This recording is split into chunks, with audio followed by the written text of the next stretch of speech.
જૂનાગઢ શહેરની મધ્યમાંથી પસાર થતી રેલવે લાઇનને દૂર કરવા માટે જૂનાગઢના સાંસદ રાજેશ ચુડાસમા અને ધારાસભ્ય સંજય કોરડિયા દ્વારા કેન્દ્રીય રેલવે મંત્રી અશ્વિની વૈષ્ણવને રજૂઆત કરવામાં આવી હતી। જૂનાગઢની મધ્યમાંથી પસાર થતી રેલવે લાઇનને પિલ્લર ઉપર બનાવવામાં આવે તે માટેના પ્રોજેક્ટ અંગે તેમજ ગાંધીગ્રામમાં નવું રેલવે સ્ટેશન બને જેથી ગાંધીગ્રામ અને રેલવે સ્ટેશન વચ્ચેનો જે ભાગ છે તે નીકળી જાય જેથી રેલવેની સમસ્યાનો કાયમી ઉકેલ આવે તે અંગે રજૂઆત કરવામાં આવી છે। ઉપરાંત જૂનાગઢ ગીર સોમનાથને પણ વંદે ભારતની ટ્રેન મળે તે અંગે રજૂઆતો કરવામાં આવી હતી અને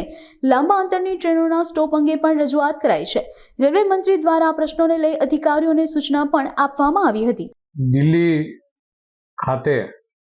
આદરણીય રેલવે મંત્રી અશ્વિની વૈષ્ણવજીની સાથે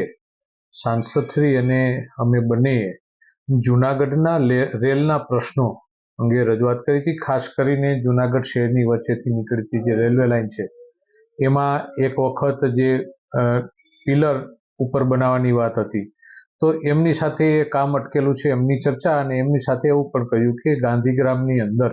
રેલવે સ્ટેશન બને તો શહેરની વચ્ચેથી આ રેલવે લાઇન નીકળી જાય અને રેલવેના પ્રશ્નો પણ એની અંદરથી નીકળી જાય એમના માટેની એમને રજૂઆત કરી છે અને એને પોઝિટિવ અધિકારીને સૂચના આપી છે કે આ અંગે સર્વે પણ થાય અને એક એમને ડિટેલ પણ નીકળે અને એમની સાથે રાજકોટ જે અમુક ટ્રેનના સ્ટોપ હોય છે વધારે તો એમને લંબાવી અને સોમનાથ સુધી લઈ જવી જેથી જૂનાગઢ અને સોમનાથ બંને જગ્યાએ ટ્રેન મળે। બીજી લાંબા અંતરની હરિદ્વારની ટ્રેન મળે, સાઉથની મળે અને એ અલગ અલગ 3-4 ટ્રેનો મળે સોમનાથને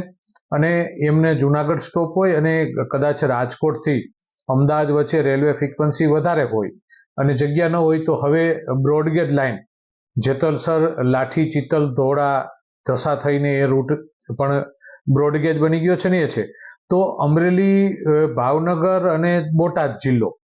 અને રાજકોટ ને જૂનાગઢ આ બધા જિલ્લાને કનેક્ટેડ મળે અને જે મુખ્ય એ ધારાના પણ લોકો છે એમને પણ ધાર્મિકતા સાથે બધી જગ્યાએ જવાનું મળે તો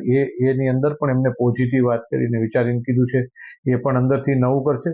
અને એક નવી વંદે ભારત ટ્રેન સોમનાથથી સુરત એ પણ એ રૂટ ઉપર ચાલુ કરવા માટેની પણ રજૂઆત માનનીય મંત્રીશ્રીને આપી છે। એટલે માનનીય મંત્રીશ્રી પોઝિટિવ વેથી દરેક વસ્તુની અંદરથી એનો સર્વે થાય, તાત્કાલિક અસરથી થાય, એમનો શું રિઝલ્ટ નીકળી શકે એવા અનેક પ્રશ્નો આપણું રેલવે સ્ટેશનનું ખાતમુહૂર્ત થઈ ગયું છે તો એની ડિઝાઇનિંગ થઈને કમ્પ્લીટ કામ ઝડપથી ચાલુ થાય એમના માટેની પણ એમને અધિકારી સાથે સૂચનાઓ બોલાવી અને સૂચનાઓ આપી હતી। એટલે એક રેલમંત્રી સાથે એક સારી પોઝિટિવ વાત એમના દ્વારા અમને રિસ્પોન્સ મળ્યો છે અને અમને એવું લાગે છે કે આવનાર દિવસોની અંદર જૂનાગઢના જેટલા પણ પ્રશ્નો છે એવા પ્રશ્નો પણ અને જૂની એક નાની ટ્રેનો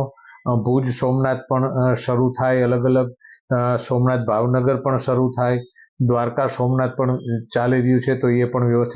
વ્યવસ્થિત ચાલે એટલે આવી ધાર્મિક ચેન જોડતી પણ ટ્રેનો ચાલે અને બધી ટ્રેનો જે આવે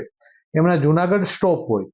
એમના માટે, કારણ કે ગીર સોમનાથથી જૂનાગઢ જિલ્લો આવે, જેતલસર એટલે રાજકોટ જિલ્લો આવે, આવી રીતે બધા જિલ્લાઓના એક સ્ટોપ એને કનેક્ટ થાય અને દરેક જિલ્લાના લોકોને એમનું ફાયદો થાય અને એક મોટી ટ્રાફિક પણ મળતો રહે અને આ વ્યવસ્થા માટે સાંસદશ્રીએ ખૂબ જ ગંભીરતાપૂર્વક મંત્રીશ્રી સાથે અમે બંનેએ ચર્ચા કરી છે અને આવનાર દિવસોની અંદર અમને એવું લાગણી છે કે આમાં પોઝિટિવ વેથી કંઈક નિકાલ આવશે। આજે રજૂઆત કરી છે એટલે કાલ નવું થઈ જશે એવું નથી પણ એક રજૂઆત પોઝિટિવ વાતથી એક સારો વે થયો છે। આવનાર દિવસોની અંદર આના સારા પરિણામો આ વિસ્તારને મળશે।